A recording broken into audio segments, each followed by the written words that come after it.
Hey, this is Dr. Jeff Dolgus, and today I want to talk with you about how our tendencies when we interact with other people might be influencing the tension or health of our jaw, joints, muscles, and other structures.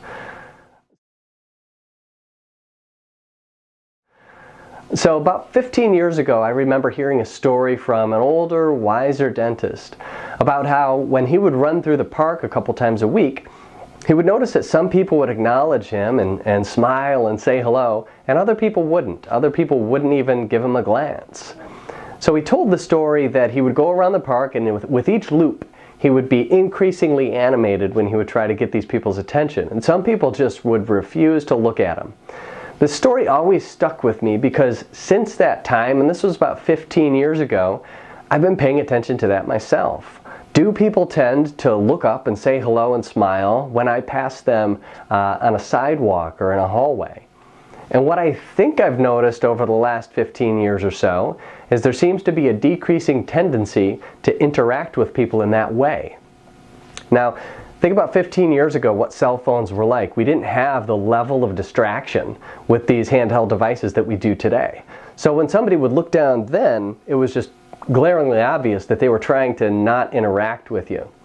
But now we've got these things that we can hold in our hands that offer us an excuse to be looking down.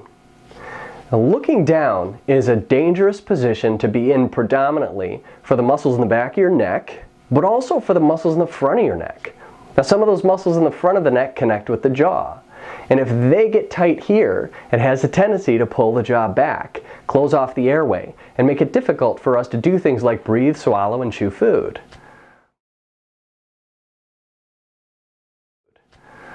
So I want to offer you one way that you can find out if your predominant head posture, if your tendency to be looking down or up or straight forward, is influencing negatively the muscles in the front of your neck and by extension, your jaw. So here's what I want you to do. I want you to gently look up and swallow. And notice what happens. If you look up a little bit and swallow, and you notice it's really difficult to do that, or you can't do it, you have to put your head down, then you probably have some tension through these muscles in the front of the neck and the throat. And it might be worth your while to exercise your neck in a way that stretches and lengthens those muscles. So that technique I just showed you can become a daily habitual practice for you, where you wake up in the morning and you look up and you breathe and you allow these muscles in the front of the neck to lengthen and stretch and release, and then swallow. Try and keep your head in that position when you do it. It may be difficult to do, and if your head moves a little bit or your shoulders come up, that's okay. We're just trying to program the nervous system to be able to support a posture that's the opposite of what we do most of the time.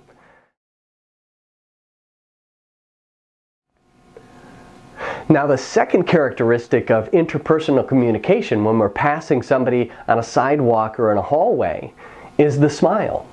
So do we want to invoke feelings of camaraderie or happiness or togetherness when each time we pass somebody on the street? I would say, of course we do. We all want to elevate humanity to higher levels with every opportunity that we get, do we not? One of the big things that I noticed about myself and about a few other people who I've watched over time is that when we do smile at people, we tend to smile with our lips together. We tend to go like this. So we put pressure, yep, like we're acknowledging, yep, you're there, I'm here, and we're solid, right? But what I notice about that, if you do that, if you press your lips together, well, what you'll notice, yep, what you'll notice is that your lips are putting pressure on your teeth, and the pressure that they put on the teeth is backwards. So this is a retraction. This has the effect of retracting the mandible and putting pressure on the jaw joints up here. So you want to notice this pattern in you, and if you notice that you press your lips together when you acknowledge another person is there, and kind of smiling at them or whatever it is that you're trying to do, try to remind yourself, I want to smile with my teeth. A big smile, a big happy energy smile, right? Now, one of the ways that I keep this programmed and locked into my brain is that every morning when I wake up, when I look at myself in the mirror in the bathroom, when I'm about to brush my teeth or when I'm about to shave, before I do any of those activities, I will look at myself and smile. Now, I try to smile so that I see my teeth. I try to smile with my eyes. I try to smile from an authentic place. So I try to think of something that made me smile from the day before. And I look at myself and I smile. And I look to see if my face looks symmetrical and relaxed. And one of the things that you'll notice is if you're able to bring up a memory of something that truly made you happy from the day before or further back in time if you have to reach that far, is that a smile comes naturally. So when the brain and the nervous system relax into it, it's effortless.